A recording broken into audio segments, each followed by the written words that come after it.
As we finish up our unit on the Enlightenment and revolutions, we want to take a look today at the study guide and look at each item and making sure we understand how it fits into this story that we have created on the Enlightenment, this age of reason, and how that movement really led to revolutions which would birth the democratic nations that we see in the world sometimes today. Number one, absolute monarchs. Understand that monarchs need to gain power through money, and that meant mercantilism in the 1500s through the 1700s, and global empire would be very advantageous. Number two, the Treaty of Westphalia. This would be the treaty that would end the 30 Years' War. This would be the last religious war in Europe. Nations no longer needed to align themselves with other like religious nations. Independent states that could work and cooperate together would be the norm from there on out. Number three, westernization. We're going to see Russia attempt to westernize during this time period under the absolute reign of Peter the Great, the Tsar of Russia. He will definitely make some changes to the culture as well as the policies of Russia to help them westernize and connect with Europe. Habeas corpus, number four. This is going to be a term we talked about with the English Bill of Rights. This produce the body, as it translates from the Latin, is going to be a protection of legal court systems in Britain thereafter. Number five, the English Civil War. We talked about it being a preceding event to the Glorious Revolution.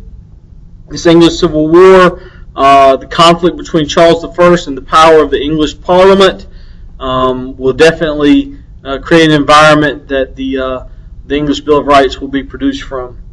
Number six, the scientific method.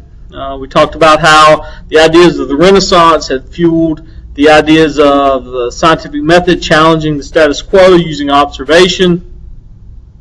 So this is going to be a factor on the growth of Enlightenment ideas as well. The idea is that reasonable ideas are going to be provable. You've got to be able to see and observe, which you do in a scientific method if you've ever done a science experiment. Number seven, Galileo. He's going to be the rock star, perhaps, of the scientific revolution, able to observe ideas that were long thought to be true, not being true, seeing that with a telescope that the Earth is not the center of the solar system. That's definitely going to be an impact on thinkers beyond science thereafter. Number eight, Sir Isaac Newton.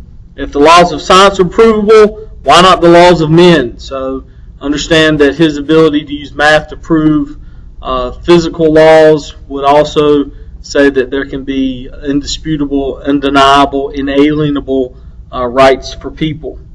Number nine, speaking of rights, let's talk about John Locke, natural rights. Thomas Jefferson would use life, liberty, and the pursuit of happiness, much like Locke had suggested are undeniable in his natural rights.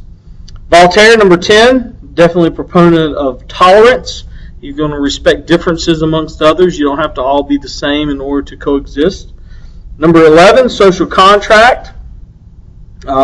This is a bond between the people and the government. Hobbes had talked about how the social contract needed to be held by an absolute monarch in order to keep order. Locke saw it really as a people power thing, and Rousseau's going to go even further, saying that a freely formed government is really the only way to create this social contract.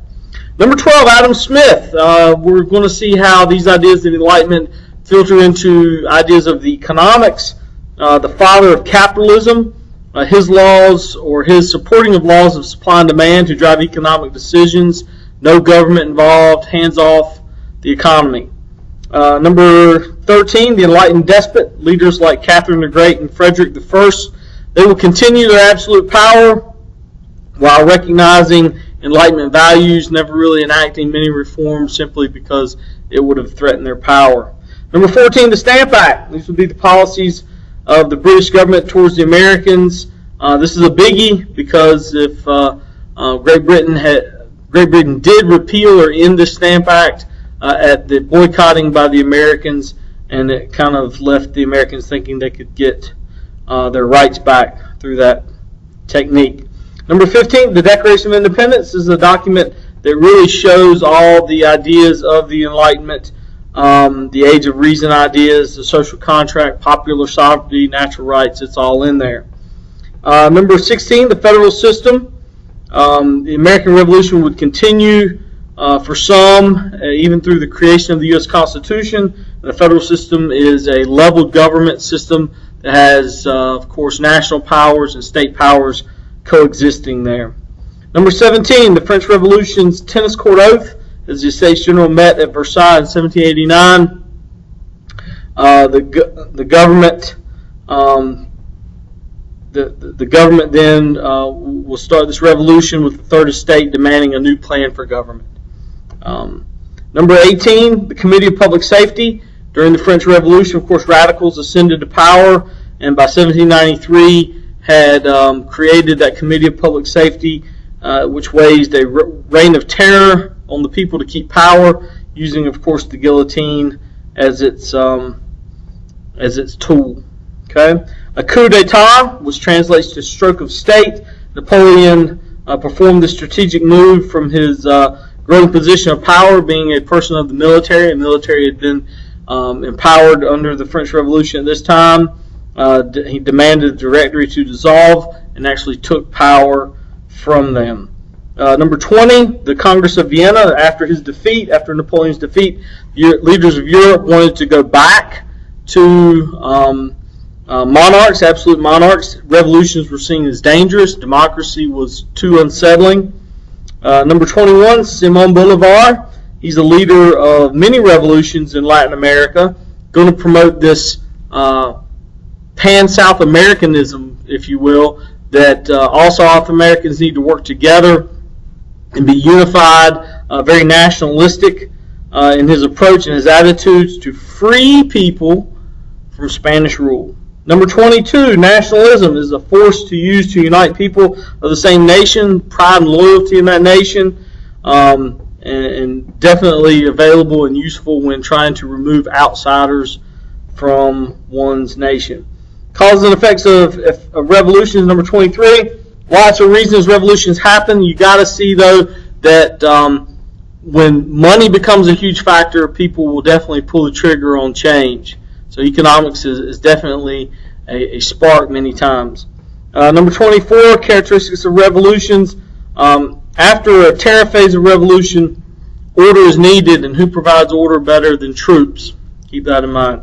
Number 25, revolutionary leadership. Leaders that take middle approaches will usually build more longer-lasting, enduring structures and institutions. And as for the scientific revolution constructive response, we're in Enlightenment thinkers here. We're looking at for some thinkers, and I'll let you go on your own on that and identify their findings and theories. Be sure you provide an example for each. And if you choose to do number 2, revolutions bringing change, we're looking for one that some examples where change happened, and then some examples where maybe change didn't necessarily happen. All right, that's it. Best of luck on the test.